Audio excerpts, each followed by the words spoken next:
Hi everyone, welcome back. We've got a brand new story to share with you, so let's begin. My name is Charlie. When I found out my wife was pregnant with her boss's baby, but expected me to raise the baby, I knew I had to do something she never expected. Looking back now, I realized the signs were there long before my wife, Sabrina, got pregnant. But when you're living inside a marriage, busy with work, bills, and the daily grind of being an adult, it's easy to miss the subtle shifts that signal something fundamental is breaking down. Sabrina and I had been married for 6 years before everything came to a head.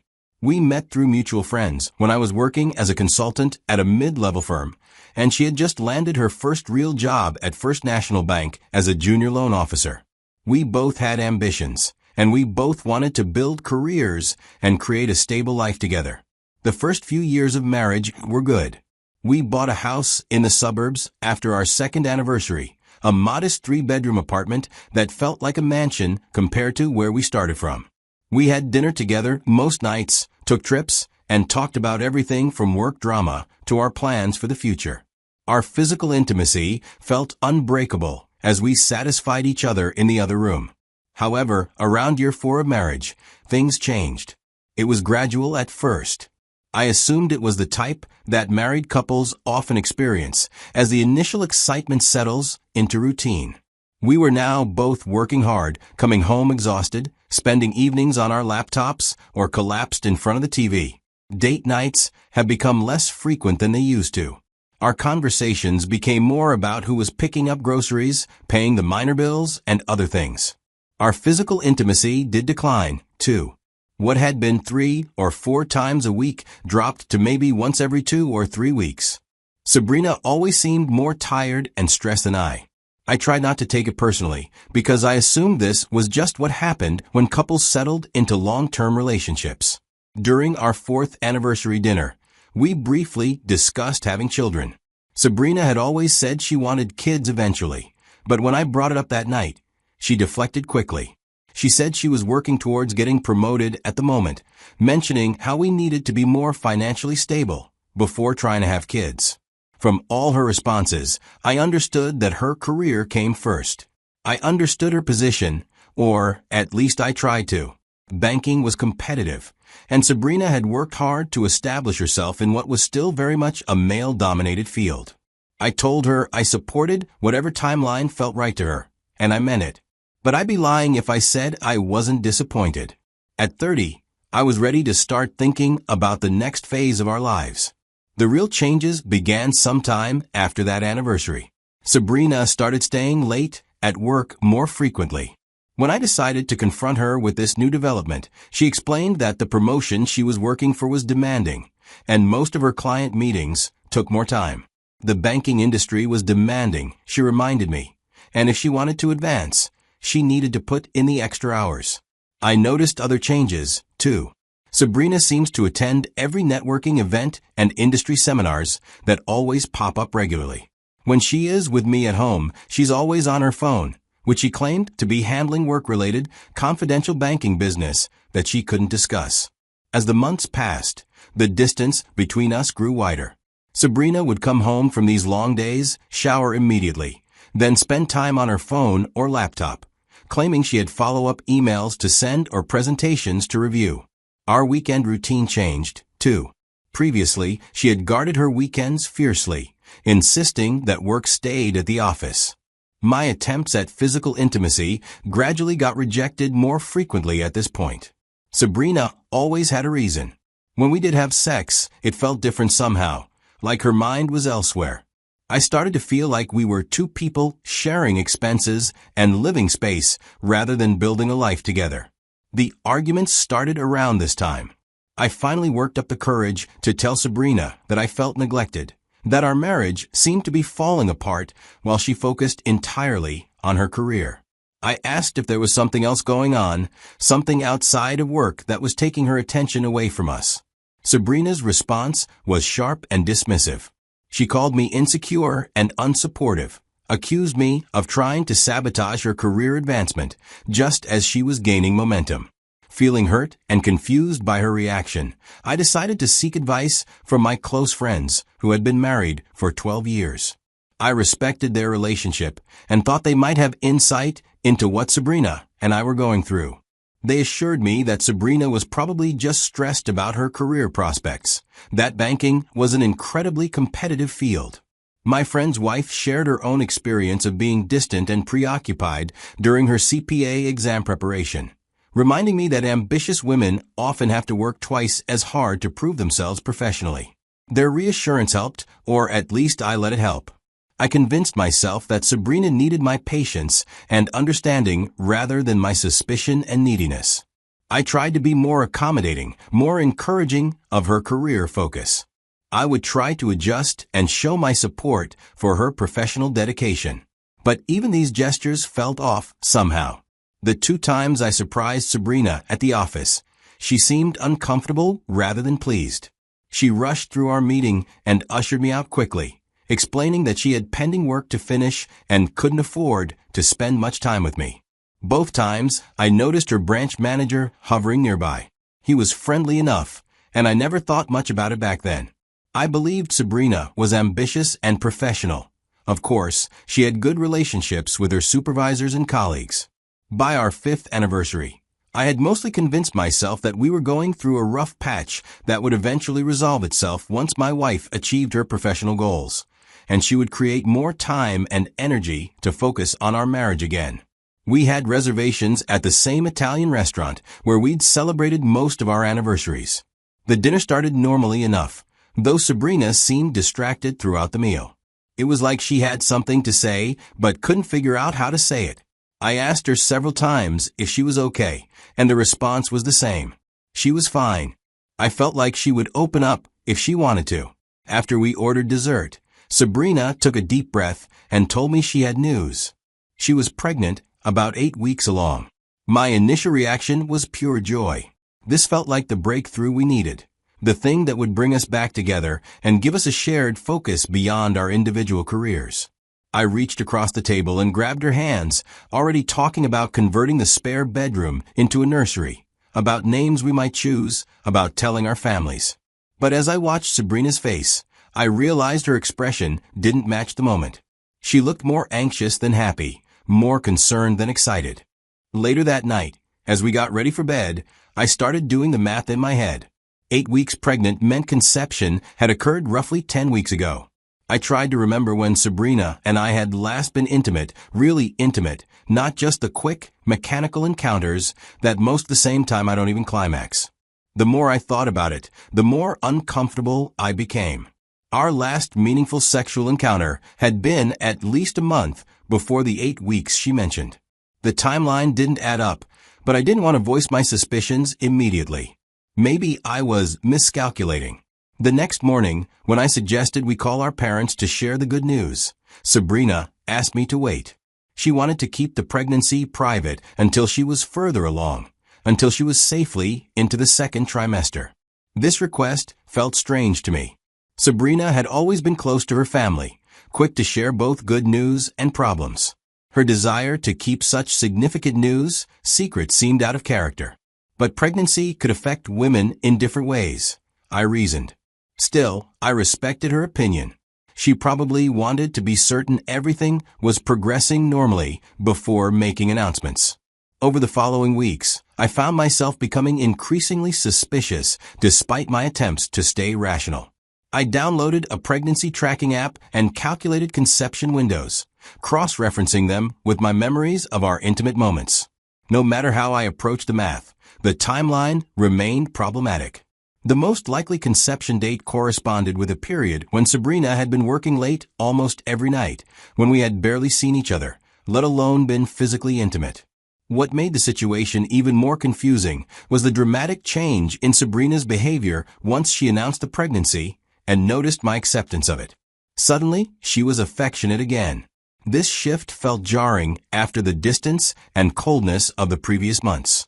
If anything, her sudden attentiveness made me more suspicious, not less. I began paying closer attention to details I had previously overlooked. When I suggested accompanying her to prenatal appointments, she seemed uncomfortable with my involvement. When the doctor mentioned taking a family medical history from the father, Sabrina quickly changed the subject.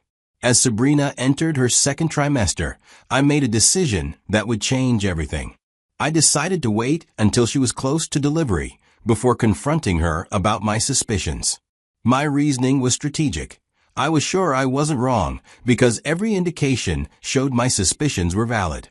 If I had confronted her early, it would only have given her months to create alternative explanations and give me trouble before the baby's bath.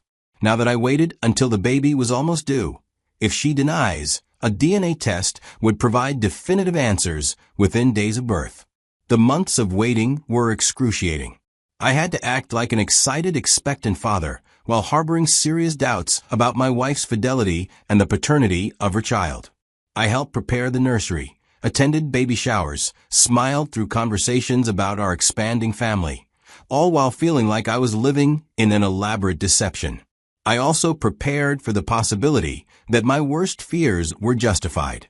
I researched family law attorneys, learned about paternity rights and obligations, and discovered how quickly legal windows could close after a child's birth. I downloaded a voice recording app on my phone, thinking I might need documentation of any confession Sabrina might make. By Sabrina's 37th week, I knew I couldn't wait any longer. The baby would arrive within days or weeks, and once that happened, legal and emotional complications would multiply exponentially. I chose a Tuesday evening that seemed completely ordinary.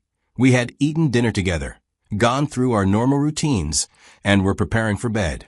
As Sabrina sat on her side of the bed, applying cocoa butter to her stretched belly, I activated the recording app on my phone and set it face down on my nightstand.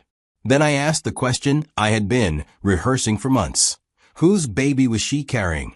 Sabrina's initial response was to claim she hadn't heard me correctly, to ask me to repeat the question. When I clarified that I didn't think the baby was mine, and that we could confirm this with a DNA test after birth, she went very quiet for a long time. Then, she asked if I was accusing her of having something outside. I responded by telling her that the timeline didn't match with when we had any form of intercourse. She started crying like someone who had been caught in a lie they were tired of maintaining. Finally, after trying to deflate my concerns, Sabrina admitted that the child wasn't mine. The pregnancy was for her branch manager.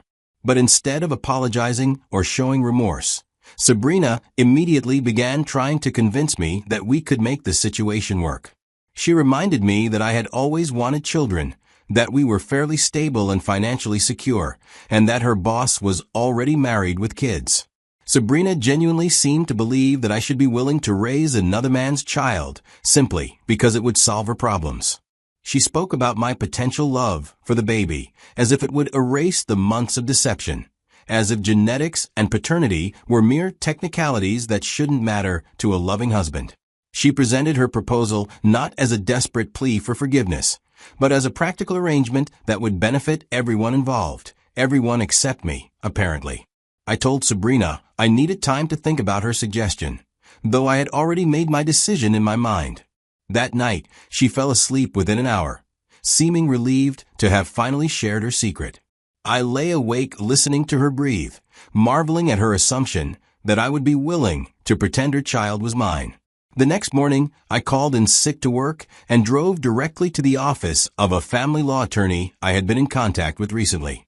When I played the recording of Sabrina's confession, he listened without interruption, occasionally taking notes. His advice was immediate and unambiguous. File for divorce before the baby was born, establish non-paternity quickly, and avoid any actions that could create legal or financial obligations to a child that wasn't mine. I signed a retainer agreement that afternoon and authorized the attorney to begin preparing divorce papers. The recording would serve as evidence of adultery and attempted paternity fraud, which would protect me from alimony claims and strengthen my position in asset division negotiations. When I returned home, Sabrina was already on maternity leave as she was expecting to give birth any day. She looked up hopefully when she saw me, asking if I was feeling better. I told her I was much better. The divorce papers were served 4 days later. She confronted me immediately, furious and accusatory, demanding to know how I could do such a thing while she was so close to giving birth. She tried multiple approaches: anger, guilt, manipulation, threats, but I referred all communication through my attorney. Sabrina attempted to involve our families in resolving the situation, but my parents supported my decision once I explained the circumstances. Her parents tried to arrange a meeting, hoping to convince me to reconsider, but I maintained firm boundaries. The workplace fallout was swift and severe. News of the affair spread quickly through the small branch office, and her boss faced an HR investigation that resulted in his transfer to a different location. Sabrina was already on maternity leave as the gossip and scandal made her position untenable. Her career prospects, particularly the promotion she had worked so hard to achieve, were effectively tainted by this situation. The boss's reaction was exactly what Sabrina had predicted. He distanced himself from the situation immediately, worried about his own marriage and professional reputation. The baby was born during the divorce proceedings, and when Sabrina attempted to claim in legal documents that I was the father, the court ordered a paternity test. The DNA results showed zero probability that I was the biological father, officially confirming what I had known for months. The divorce process took 11 months to complete, delayed by Sabrina's legal maneuvers and attempts to secure financial support. However, the recording of her confession, combined with the paternity test results, made her position indefensible. The house was sold, and the proceeds were divided according to our agreement. I retained my retirement accounts and investment portfolios, and the adultery evidence eliminated any possibility of alimony obligations. Throughout the process, I never met or saw the child.